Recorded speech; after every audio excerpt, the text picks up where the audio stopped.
السلام علیکم ورحمۃ اللہ وبرکاتہ۔ اعوذ باللہ من الشیطان الرجیم، بسم اللہ الرحمن الرحیم۔ اسلام ان آور لائف یہ ایک اسلامی یوٹیوب چینل ہے جس پہ مفتی سجاد حسین قادری صاحب روزانہ درس قرآن پاک ترجمہ اور تفسیر بیان فرماتے ہیں۔ اس چینل کی ویڈیو کو لائک، چینل کو سبسکرائب اور بیل آئیکن کو پریس کر کے اور ویڈیوز کو دیکھ کے آپ اپنی دنیا اور آخرت کو سنوار سکتے ہیں۔ وَاتْلُ عَلَيْهِمْ نَبَأَ ابْنَيْ آدَمَ بِالْحَقِّ إِذْ قَرَّبَ قُرْبَانًا فَتُقُبِّلَ مِنْ أَحَدِهِمَا وَلَمْ يُتَقَبَّلْ مِنَ الْآخَرِ قَالَ لَأَقْتُلَنَّكَ قَالَ إِنَّمَا يَتَقَبَّلُ اللَّهُ مِنَ الْمُتَّقِينَ۔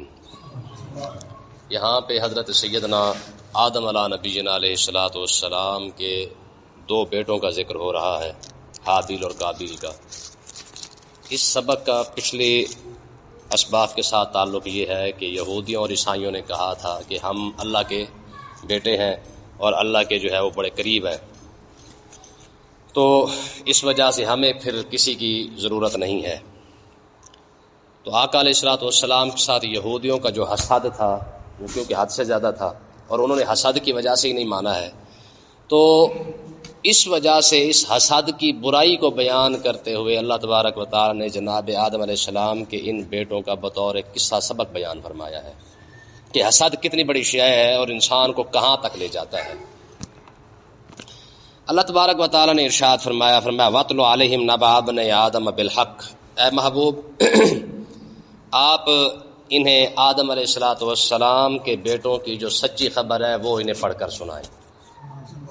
ٹھیک ہے، ہوا کیا کہ یاد رکھیں کہ قصہ کیا تھا، واقعہ کیا تھا کہ کیونکہ آدم علیہ الصلوۃ والسلام سے انسانیت شروع ہوئی ہے، اس کے علاوہ کوئی دوسری صورت ہے نہیں تھی اس وقت، تو طریقہ کار یہ تھا کہ آدم علیہ الصلوۃ والسلام کے ایک حمل سے ایک بیٹا اور بیٹی پیدا ہوتے تھے اور دوسرے حمل سے ایک بیٹا اور ایک بیٹی پیدا ہوتے، تو طریقہ کار یہ تھا کہ اس وقت ایک حمل کے بیٹے کا نکاح دوسرے حمل کی بیٹی کے ساتھ کر دیا جاتا اور دوسرے حمل کے بیٹے کا نکاح پہلے حمل والی بیٹی کے ساتھ کر دیا جاتا تھا۔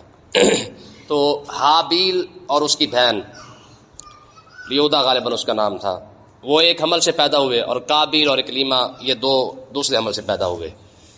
تو جب وقت گزرا، ٹائم قریب آ گیا جب یہ شادی کا، تو آدم علیہ الصلوۃ والسلام نے حابیل اور قابیل دونوں کو فرمایا کہ کیونکہ جو طریقہ رائج ہے میری شریعت کے اندر اللہ تعالیٰ نے جو حکم دیا ہے وہ یہ ہے کہ تمہارا نکاح حابیل کی بہن کے ساتھ کر دیا جائے گا قابیل کا، اور حابیل کا نکاح قابیل کی بہن کے ساتھ کیا جائے گا۔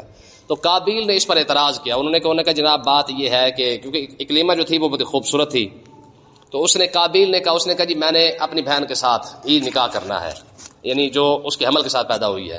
تو آدم علیہ السلام نے ارشاد فرمایا کہ نہیں، کیونکہ طریقہ کار یہ ہے کہ جو تیرے حمل کے ساتھ یعنی پیدا ہوئی ہے، تیرے ساتھ کٹھی پیدا ہوئی ہے، اس کے ساتھ نکاح نہیں ہو سکتا ہے، ہاں جو دوسرے پیدا ہوئی ہے تو اس کے ساتھ نکاح ہوگا، اس کے علاوہ دوسری کوئی صورت نہیں ہے۔ تو قابیل نے یہ اعتراض کیا، انہوں نے کہا جی یہ بات آپ اپنی طرف سے کہہ رہے ہیں، یہ کوئی خدا کا کوئی جو ہے وہ حکم نہیں ہے۔ تو آدم علیہ الصلوۃ والسلام نے ارشاد فرمایا پھر ایسے کرو، اگر تمہیں لگتا ہے کہ یہ میں نے حکم دیا ہے تو پھر اپنی قربانی لے آؤ، جس کی قربانی قبول ہو جائے گی وہ اکلیمہ کے ساتھ نکاح کر لے گا، حابیل کی بہن کے ساتھ وہ نکاح کرے گا۔ تو ہوا یہ کہ قابیل اپنی قربانی لے آیا، یعنی گندم اٹھا کے لے آیا، اس وقت اس کے پاس گندم وہ کاشتکاری کرتا تھا۔ حابیل کیونکہ بکریاں چلاتا تھا، جانور چلاتا تھا، تو وہ اپنی بکری لے کے آ گیا، تو دونوں نے اٹھا کر پہاڑ پر رکھ دی۔ تو اس وقت قربانی کی قبولیت کا طریقہ کیا تھا کہ آگ آتی، جس کی قربانی قبول ہوتی آگ جو ہے وہ اسے جلا دیتی، تو اس یہ نشانی رکھی گئی تھی کہ جس کی قربانی کو آگ جلا دے گی اللہ تعالیٰ سمجھ لو کہ اس کی قربانی کو قبول فرما چکا ہے۔ تو جب بکری اور گندم رکھ دی گئی پہاڑ کے اوپر، تو پھر آسمان سے آگے اس نے جو ہے وہ بکری کو جلا دیا، تو اس سے حابیل کی قربانی جو ہے وہ قبول ہو گئی۔ جب حابیل کی قربانی قبول ہوئی تو قابیل کے دل کے اندر حسد پیدا ہوا کہ مطلب ایک تو میں نکاح سے فارغ ہو گیا جو میں نے کرنا تھا اپنی بہن کے ساتھ، دوسرا یہ بنا کہ اب حابیل کی قربانی قبول ہونے کی وجہ سے جو ہے وہ میری تو عزت ہی کوئی نہیں رہی ہے، میں تو ذلیل ہو گیا ہوں۔ تو وہ انتظار میں تھا کہ جب آدم علیہ الصلوۃ والسلام جہاں کہیں آگے پیچھے ہوں گے تو میں جو ہے وہ اپنا کام کروں گا۔ ہوا یہ کہ آدم علیہ الصلوۃ والسلام پھر جب حج کرنے کے لیے تشریف لائے کعبہ شریف کا، تو کیونکہ کعبہ شریف تو شروع سے بنا رہا ہے نا، یاد رکھیں یہ کعبہ شریف کی تعمیر یہ تاریخ ہے. کل کو کوئی یہ نہ کہے جی کعبہ تو کل بنا ہے، یہ کل نہیں بنا ہے. کعبہ شریف کی تعمیر سب سے پہلے فرشتوں نے کی ہے. ہاں یہ اور بات ہے کہ بعد میں تاریخ کی وجہ سے، طوفانوں کی وجہ سے، آگے پیچھے ہونے کی وجہ سے جو ہے وہ کبھی کبھار منہدم ہو گیا، پھر دوبارہ بنایا گیا، پھر منہدم ہو گیا. تو اس طریقے سے چلتا آیا بہرحال. لیکن کعبہ شریف کی جو تعمیر ہے وہ سب سے پہلے فرشتوں نے کیا ہے، پھر حضرت آدم علیہ السلام نے کیا ہے، پھر اس کے بعد طوفان نوح کے بعد جو ہے پھر حضرت ابراہیم علیہ السلام نے کیا ہے. ہو سکتا ہے کسی اور نبی نے بھی درمیان میں کی ہو. تو جب حضرت ابراہیم علیہ السلام جب بنانے لگے تو اس وقت حضرت ابراہیم علیہ السلام نے جناب جبریل سے پوچھا تھا کہ کعبہ شریف کہاں تعمیر کرنا ہے. تو حضرت جبریل نے عرض کی حضور کعبہ شریف کو آپ بیت المعمور کے سیدھ میں درمیان میں جو ہے وہ آپ بالکل اس کے سیدھ کے اندر آپ نے تعمیر کرنا ہے. تو حضرت ابراہیم علیہ السلام نے پوچھا بھی بیت المعمور کہاں ہے؟ تو اللہ تبارک و تعالی نے ایک بادل کا ٹکڑا جو ہے بھیجا جہاں پہ اب کعبہ شریف ہے، یہاں پہ آ کے بادل کا ٹکڑا رک گیا. تو حضرت جبریل علیہ السلام نے عرض کی حضرت ابراہیم علیہ السلام کو کہ حضور آپ اس بادل کے ٹکڑے دیکھ لیں، جہاں جہاں تک یہ بادل کا ٹکڑا ہے وہیں سے نہیں اٹھا دیں. ٹھیک ہے جی. تو وہ اتنا ٹکڑا جو کعبہ شریف کا جو ہے حتیم کے اس کے اندر درمیان میں ساتھ تھا. تو اس طرح ٹکڑے سے جو پھر حضرت ابراہیم علیہ السلام نے کعبہ شریف کی تعمیر کی. پھر اس کے بعد پھر یہ سلسلہ چلتا آیا. تو بہرحال حضرت آدم علیہ السلام جب حج کرنے کے لیے تشریف لائے، ٹھیک ہے، تو پیچھے سے قابیل کو موقع مل گیا. تو قابیل نے اس کو کہا تھا حابیل کو، اس نے کہا میں تجھے قتل ضرور کروں گا، یہ دھمکی لگائی اس کو. تو یاد رکھیں قابیل طاقت کے لحاظ سے حابیل سے بہت زیادہ کمزور تھا. تو حابیل نے اسے کہا، اس نے کہا اگر میں چاہوں تو میں تجھے قتل کر سکتا ہوں اور تو مجھ سے زیادہ نہیں ہے، طاقتور تو مجھ سے نہیں ہے. لیکن ہوا کیا؟ اب ذرا اس مسئلے قرآن پاک سے دیکھیں. فرمایا اذ قرب قربانا، جب دونوں قربانی لائے، فتقبل من احدہما، ان دونوں میں سے ایک کی قربانی اللہ تعالیٰ نے قبول فرما لی، ولم یتقبل من الاخر، اور دوسرے کی قربانی قبول نہیں فرمائی ہے. جب اس نے دیکھا کہ میری قربانی قبول نہیں ہوئی، یہ سارا واقعہ سمجھ آ گیا نا جی. تو اس نے کیا کہا؟ اس نے قال لاقتلنک. جب اس نے دیکھا کہ میری قربانی قبول نہیں ہے تو اس نے جناب حابیل کو جو ہے وہ اس نے تڑی لگا دی. اس نے کہا لاقتلنک، میں تجھے ضرور قتل کروں گا، میں تجھے ضرور قتل کروں گا. جب اس نے یہ تڑی لگائی تو حابیل نے جواب دیا، کہا قال انما یتقبل اللہ من المتقین، کہا قربانیاں تو رب متقین کی قبول فرماتا ہے جی. تیری قربانی رب نے قبول نہیں کی ہے تو اس میں میرا کیا قصور ہے؟ دیکھیں یہ حسد بندے کو کہاں تک لے جاتا ہے. اب اس حسد کی وجہ سے یہ بندہ یہاں تک پہنچا ہے. تو کیونکہ اس سبق کے اندر حسد کی وجہ سے یہ بتایا جا رہا ہے یہودیوں اور عیسائیوں نے جو آقا علیہ السلام سے حسد کیا ہے، تو یہ ان کو سمجھایا جا رہا ہے کہ اگر قابیل کے اندر حسد آ جائے تو وہ یہاں تک پہنچ جاتا ہے. تو تم تو امام الانبیاء کے ساتھ حسد کر رہے ہو. بات سمجھیے کہ تم تو امام الانبیاء کے ساتھ حسد کرنا شروع کر دیا تم نے. تو ہاں قابیل اور حابیل کے واقعے کو پڑھ کے دیکھ لو کہ حسد قابیل کو کہاں تک لے کے گیا ہے. ٹھیک ہے. جب اس نے کہا جی میں تجھے ضرور قتل کرنا ہے، تو آگے سے حضرت حابیل نے جواب دیا، کہا انما یتقبل اللہ من المتقین، کہا میاں قربانی تو رب قبول کرتا ہے، اور کرتا کس کی ہے؟ متقین. رب قربانی جو قبول کرتا ہے وہ متقین کی ہی کرتا ہے، پرہیزگار کی کرتا ہے، کسی اور دوسرے بندے کی قربانی قبول. اس کا مطلب یہ ہے کہ قربانی صرف اسی بندے کی قبول ہوتی ہے جس کا مال حلال ہوتا ہے. ٹھیک ہے جی. حلال مال کے بغیر رب قربانی قبول ہے جی. سارا سال جناب اللہ پورتن کے جناب اللہ تو تلو ہے جی، سارا خرچے ورچے کھانا. ٹھیک ہے جی. چاہ پانی لینا تو حکا پانی لینا تو جناب اللہ قربانی آئے تو انہوں نے جناب اللہ 3 لاکھ روپے جا کے بچہ لے کے آ گئے. ٹھیک ہے جی. کئی دفعہ دیکھیں نا جی، کئی تو ایسے ماشاءاللہ خوش نصیب ہیں جو اونٹ بھی ذبح کرتے ہیں نا، قربانی کرتے ہیں نا جی، 8-8 لاکھ 10-10 لاکھ کا ذبح کرتے ہیں. اللہ کے بندے بے شک تم جو ہے وہ چھوٹا سا بکرا ہی کر لیتے، ٹھیک ہے، لیکن کم سے کم رزق تو حلال ہونا چاہیے نا. سب سے بڑا مسئلہ ہماری عبادات کی بنیاد ہی رزق حلال ہے. یہ یاد رکھے، ہماری عبادات کی بنیاد کیا ہے؟ رزق حلال ہے. ساری تہاڑی بندہ دکان پہ بیٹھ کے اگر اس نے 10,000 حلال کا کمایا، 5 روپے اس نے حرام کے جب شامل کر دیے ہیں، تو بتاؤ اس نے جو نماز پڑھی ہے اس کا اثر کیسے ہوگا؟ دیکھیں نا جی، قرآن کا واضح فیصلہ ہے کہ ان الصلاۃ تنہی عن الفحشاء والمنکر. یہ تو قرآن کا فیصلہ ہے نا کہ نماز بے حیائی سے روکتی ہے اور برائی سے بھی روکتی ہے. تو کیا وجہ ہے کہ نماز پڑھنے کے بعد ہم برائی اور بے حیائی سے کیوں نہیں رک رہے؟ آج مسلمان نماز بھی نہیں چھوڑتا، جو پڑھتے ہیں ساتھ ساتھ چھرا بھی نہیں چھوڑتا، تسبیح اور چھری دونوں تیز ہے. ٹھیک ہے جی. اب کیا وجہ ہے کہ ہمارے اوپر نماز کا اثر کیوں نہیں ہوتا؟ ہماری عبادت کا اثر ہم پر کیوں نہیں ہوتا ہے؟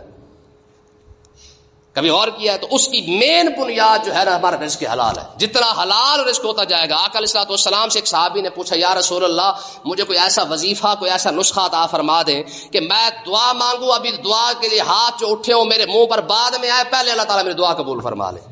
کوئی نسخہ عطا فرما دے. حضور علیہ السلام نے ارشاد فرمایا دعا کی قبولیت کا ایک ہی نسخہ ہے, وہ ہے رزق حلال. رزق حلال. ٹھیک ہے جی. اب رزق حلال کے اندر ایک لقمہ بھی حرام کا شامل ہو جائے. صدیق اکبر رضی اللہ تعالی عنہ کے بارے میں آتا ہے کہ آپ نے نا اپنے آپ کا ایک خادم تھا, تو اکثر وہ کما کے لاتا تو آپ اس سے پوچھتے بھی ہاں بھی کہاں سے کمایا ہے, کدھر سے لایا ہے. تو وہ جو لاتا تو آپ کو بتاتا کہ میں نے مزدوری کیا ہے, دہاڑی لگائی ہے, یہ کیا ہے, وہ کیا ہے, تو آپ تصدیق فرما لیتے. اس کے بعد آپ کھانے کی چیز ہوتی تو کھانا کھا لیتے, اگر کوئی اور چیز ہوتی تو کوئی استعمال کر لیتے. ایک مرتبہ وہ ایک پیالہ اٹھا کے لایا, اس کے اندر کوئی کھانے پینے کی کوئی چیز تھی, تو آپ نے بغیر پوچھے ہی نا وہ ایک لقمہ اٹھایا اور منہ میں ڈال لیا. صدیق اکبر رضی اللہ عنہ نے. تو اس نے عرض کی, اس نے کہا حضور پہلے آپ پوچھا کرتے تھے, آج کیوں نہیں پوچھا؟ آپ نے فرمایا یار 2-3 دن ہو گئے مجھے کھانا نہیں ملا, تو بھوک کی شدت کی وجہ سے میں نے پوچھا نہیں ہے. تو آپ نے پھر پوچھا, فرمایا ہاں بھائی چل تو بتا دے کہ تو کہاں سے لایا ہے. اس نے کہا حضور میں جنتر منتر جانتا تھا, یہ پھوکا پھاکی, ٹھیک ہے نا جی, یہ میں جنتر منتر مجھے آتے تھے تو میں نے نا دور اپنا جاہلیت کے اندر میں نے سیکھا تھا. تو ایک مرتبہ مکی دور کے اندر نا ایک شخص نے مجھے کہا تھا کہ ہاں بھائی اگر تو میرا فلانا کام کر دینا جنتر منتر کر کے تو میں تجھے اس کا کچھ نہ کچھ دے دوں گا. تو میں نے اس کا کام کر دیا تھا. تو اب وہ شخص مجھے ملا ہے, تو اس نے مجھے نہ کہا تھا, اس نے کہا یار تیری ادھار ہے میرے اوپر, تو یہ جو تو نے جنتر منتر کیے تھے تو یہ اس کا جو ہے وہ لے جا, صلہ یا وظیفہ کا جو بھی کہہ لے اس کو کیا کہہ سکتے ہیں, خدمت جو بھی ہے, یہ لے جا. تو یہ میں وہ لے کے آیا ہوں. تو صدیق اکبر رضی اللہ تعالیٰ نے جب یہ بات سنی تو آپ نے اپنے حلق کے اندر اپنی انگلی ڈال کے پورا زور لگا کے آپ نے وہ لقمہ باہر نکالا. تو کسی نے عرض کی حضور چلو یہ تو کیونکہ آپ کے اندر جا چکا تھا نا, اب اس پر تو کوئی مواخذہ نہیں ہے کیونکہ اس میں آپ کا کوئی قصور تو نہیں کہ آپ نے اندر ڈالا ہے. جو اندر جا چکا تھا اس کو نکالنے کی ضرورت تو نہیں ہے, باقی بے شک آپ نہ کھاتے. تو صدیق اکبر نے فرمایا کہ یار بات یہ کہ اس لقمے کو نکالنے کے لیے اگر مجھے اپنی جان بھی دینی پڑتی میں وہ بھی دے دیتا. آپ دیکھ رہے ہیں رزق حلال اور حرام کا کتنا مطلب ہے, ایک فرق ہوتا ہے. ٹھیک ہے جی. حقیقت یہ ہے ہماری قوم اس بات کو سمجھ ہی نہیں سکی ہے کہ عبادت پر پورا زور ہے, نماز بھی نہیں چھوڑیں گے, روزہ بھی نہیں چھوڑیں گے, حج بھی نہیں چھوڑیں گے, زکوٰۃ بھی نہیں چھوڑیں گے, صدقہ خیرات بھی ماشاءاللہ کرتے ہیں, تن کے کرتے ہیں. لیکن اللہ کے بندے جو تو صدقہ کر رہا ہے ذرا اس پر غور تو کر, وہ کون سا مال ہے؟ جو تو زکوٰۃ دے رہا ہے, جو تو ماہ رمضان کے اندر دیگ پکا رہا ہے, یا تو جبے کا 40واں کر رہا ہے, یا 15واں کر رہا ہے, یا جلسہ جلوس کر رہا ہے, یا محفل میلاد کے اندر جو لنگر ڈال رہا ہے, وہ لنگر ہے کس چیز کا؟ دیکھا تو اس کو جائے گا. ٹھیک ہے نا جی. تو قبولیت جو ہے نا وہ ہوتی ہے, فرمایا انما یتقبل اللہ من المتقین. تو حابیل نے قابیل کو کہا اللہ کے بندے صدقہ رب اسی کا قبول کرتا ہے جو متقی ہو.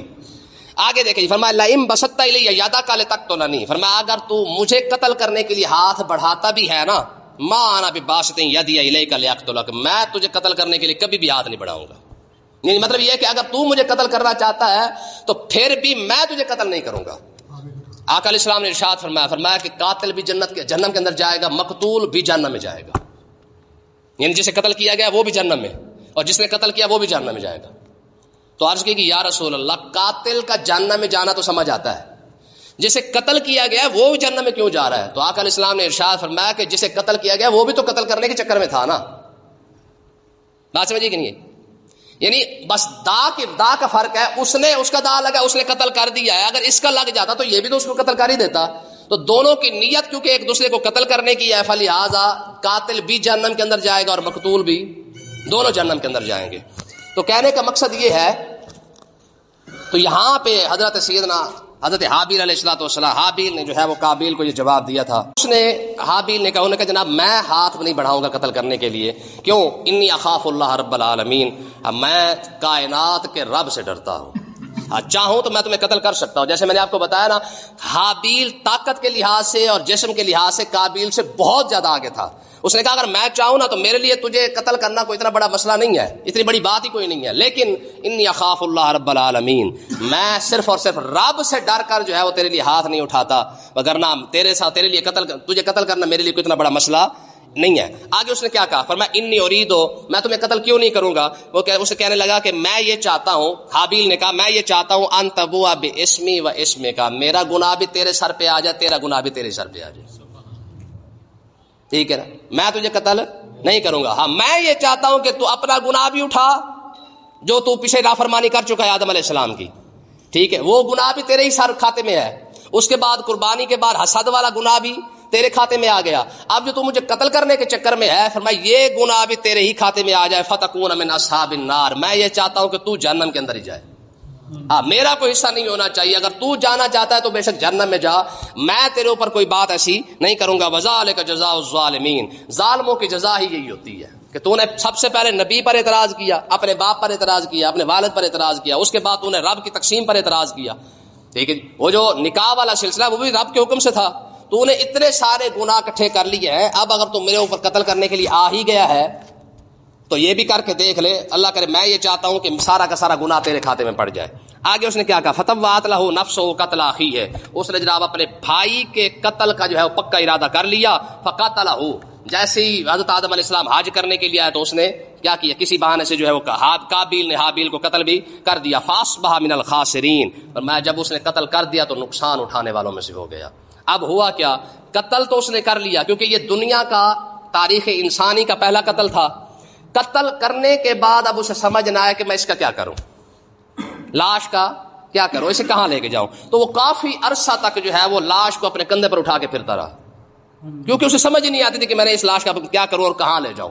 بڑے عرصے تک وہ جو ہے جب وہ اپنا لاش کو کندھے پہ اٹھا کے لگا رہا تو پھر اس کے بعد کئی عرصے کے بعد اللہ تعالیٰ نے کیا حکم فرمایا، کرم فرمایا. فرمایا فبعث اللہ غرابا، اللہ تعالیٰ نے کوے کو بھیجا. کیا کیا؟ کوے کو. دو کوے آئے، دو کوے جو ہے وہ آپس میں لڑ پڑے. جب لڑ پڑے تو ایک کوے نے دوسرے کوے کو مار دیا. جب مارا تو وہ ہوا کیا؟ فرمایا یبحث فی الارض، فرمایا اللہ تعالیٰ نے زمین کے اندر جو کوے کو بھیجا تھا تاکہ وہ زمین کے اندر جو ہے وہ اسے وہ دکھانا شروع کر دیا. لیوریہ کیف یواری سوءۃ اخی، تاکہ کوا اسے دکھائے کہ اپنے بھائی کے ساتھ کرنا کیا ہے. اب کوے نے کیا کیا؟ ایک کوے کو مار دیا. مارنے کے بعد اس نے جناب اللہ چونچ کے ساتھ اور اپنے پنجوں کے ساتھ جو ہے اس نے زمین کھودی. زمین کھودنے کے بعد دوسرا کوے کو کھینچ کے اس نے اس کے اندر ڈالا اور اس کے اوپر کیا کیا؟ مٹی ڈال دی. جب مٹی ڈال دی فرمایا لیوریہ کیف یواری سوءۃ اخی، تاکہ وہ کوا اسے دکھائے کیف یواری کہ اپنے بھائی کے ساتھ کرنا کیا ہے. سوءۃ اخی، اپنے بھائی کو کہاں کرنا ہے اور اس کی لاش کے ساتھ کیا کرنا ہے. اب بتائیں یار، آدم علیہ الصلوۃ والسلام بھی تو موجود تھے نا، چاہے آگے پیچھے تھے لیکن آدم علیہ الصلوۃ والسلام تو تشریف فرما تھے نا اس وقت. لیکن جب بندہ ظلم کرتا ہے نا تو رب اس کی ہدایت کے لیے نبی موجود بھی ہو نا تو رب اس کی وجہ سے جو ہے اسے ہدایت نہیں دیتا ہے. نبی کو بھی پیچھے کر دیتا ہے، ایک کوے کو بھیج دیتا ہے کیونکہ بندہ اس قابل بھی نہیں رہ جاتا. جیسے ہماری قوم کوے کو وزیر اطلاعات سمجھتی ہے نا، ہے جی کوا اتنے بیٹھا ہوا تو کیا دنے کہ آج مہمان آیا ہے جی. جس قوم کا وزیر اطلاعات ہی کوا ہو، ٹھیک ہے، تو اس کا ان کا کیا بننا ہے. اب اندازہ کریں کوے دیکھ کے جو ہے حساب لگا رہے ہوتے کہ آج مہمان آ رہے ہیں. ٹھیک ہے جی. تو یہ توہم پرستی ہماری قوم کے اندر بہت زیادہ ہے. تو ہماری قوم کا تو وزیر اطلاعات ہی کوا ہوا کیونکہ یہ بتاتا ہے ہمیں کہ مہمان نے آنا ہے کہ نہیں آنا ہے. تو آگے دیکھیں جی، جب اس نے یہ سارا مسئلہ دیکھا نا کہ کوے نے جو ہے وہ اس طریقے سے کیا ہے تو اس نے کیا کہا؟ قال یا ویلتا، اس نے کہا افسوس، عاجزت ان اکون مثل هذا الغراب، فرمایا میں اس کوے سے بھی گیا گزرا ہوں. اتنی عقل میرے اندر نہیں تھی کہ کم سے کم میں ہی دفنا لیتا. اتنا عرصہ جو میں اٹھا کے پھرتا رہا ہوں لاش کو کندھے اوپر، ٹھیک ہے جی، یہ بڑا عرصہ پھرتے رہے، کئی سال پھرتا رہا، ٹھیک ہے جی، لاش کو اٹھا کے. تو اس نے کہا عاجزت ان اکون مثل هذا الغراب، فرمایا کہ میں کوے جیسا بھی نہ بن سکا. ٹھیک ہے، فواری سوءۃ اخی، کہ میں اپنے کم سے کم بھائی کو ہی دفنا لیتا. فاصبح من النادمین، وہ شرمندہ ہو کے رہ گیا. اب دیکھیں نا جی، جب بندہ ظلم کرتا ہے نا رب اس کی عقل ختم کر دیتا ہے، اسے سمجھ نہیں آتی کہ میں کیا کر رہا ہوں. ٹھیک ہے جی. اب قابیل نے جب اللہ تعالیٰ کے قانون پر اعتراض کیا، آدم علیہ الصلوۃ والسلام کی نافرمانی کی، تو کئی سال تک لاش اٹھا کے پھرتا رہا، اس کی عقل کام نہیں کر رہا تھا. تو اس نے خود کہا، اس نے کہا یار میں کوے سے بھی گیا گزرا نکلا. فواری سوءۃ اخی، کہ میں اپنے بھائی کی لاش ہی چھپا لیتا. ٹھیک ہے. تو اس کا مطلب کیا ہے کہ دیکھیں یہ ہوتا ہے اللہ کے نبی کی نافرمانی کی سزا.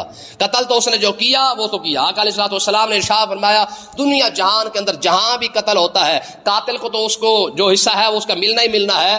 اسی قتل میں سے ایک حصہ قابیل کو بھی ملتا ہے کیونکہ اس نے قتل کی بنیاد رکھی ہے. اس نے قتل کی بنیاد رکھی ہے. اب جس نے قتل کی بنیاد رکھی ہے تو جس نے جو اچھے کام کی بنیاد رکھی ہے تو اچھے کام کا حصہ اس کو ملتا رہتا ہے, برے کام کی بنیاد رکھی ہے تو برے کام کا حصہ. ٹھیک ہے, کیونکہ میں مثال دیتا ہوں موجودہ دور کی, کیونکہ آج کل سوشل میڈیا کا دور ہے. جس نے اچھی ویڈیو بھیجی ہے تو اس کا حصہ اسے ملتا رہتا ہے, اور جس نے ٹک ٹاک بنا کے بھیجی ہے تو جب تک ٹک ٹاک چل رہی ہے تو چاہے مر رہا ہے چاہے زندہ رہے, جتنا مرضی ہو کر لے, جتنا جناب اعلیٰ اس کی ویڈیو چلتی رہے گی, اس کی پوسٹ چلتی رہے گی, اس کا کھاتا پر ہوتا رہے گا. تو اس لیے نا یہ یاد رکھیں. چلو میں آپ کے ذریعے, چلو ان کو تو سمجھانا ہی سمجھانا, یہ ریکارڈنگ سنتے جو کہ یار کم سے کم جو پوسٹ بھیجیں گے, اسٹیٹس ہے نا, اسٹیٹس لگاتے ہیں اکثر. اسٹیٹس کا مطلب ہوتا ہے سوچ. اب جو بندہ یہ ڈانس وانس کر کے اپنی اسٹیٹس لگا رہا ہے تو لوگوں کو دکھا رہا ہے نا کہ یار میری سوچ یہ ہے. ٹھیک ہے نا, تو اس لیے نا کم سے کم جو بات آپ پہنچا رہے ہیں آگے, یہ یاد رکھیں اس کے ذمہ دار بھی آپ ہی ہیں. اگر ہو سکتا ہے اگر آپ کی اچھی بات سے 5000 بندہ بھی عمل کر رہا ہے تو یار 5000 بندوں کا ثواب تو آپ کو مل رہا ہے. اگر 5000 بندہ آپ کی ڈانس والی ٹک ٹاک دیکھ رہا ہے تو 5000 بندوں کو دیکھنے کا گناہ اکیلے بنانے والے کو تو مل رہا ہے. ٹھیک ہے نا جی. تو اس لیے اس نے کہا فاصبح من النادمین, اس نے کہا میں اپنے بھائی کی لاش نہ چھپا سکا تو اللہ تعالیٰ نے ارشاد فرمایا وہ شرمندہ ہو کے رہ گیا کہ میں تو کوے کے برابر بھی نہ ہو سکا. اللہ تعالیٰ سمجھنے کی توفیق عطا فرمائے.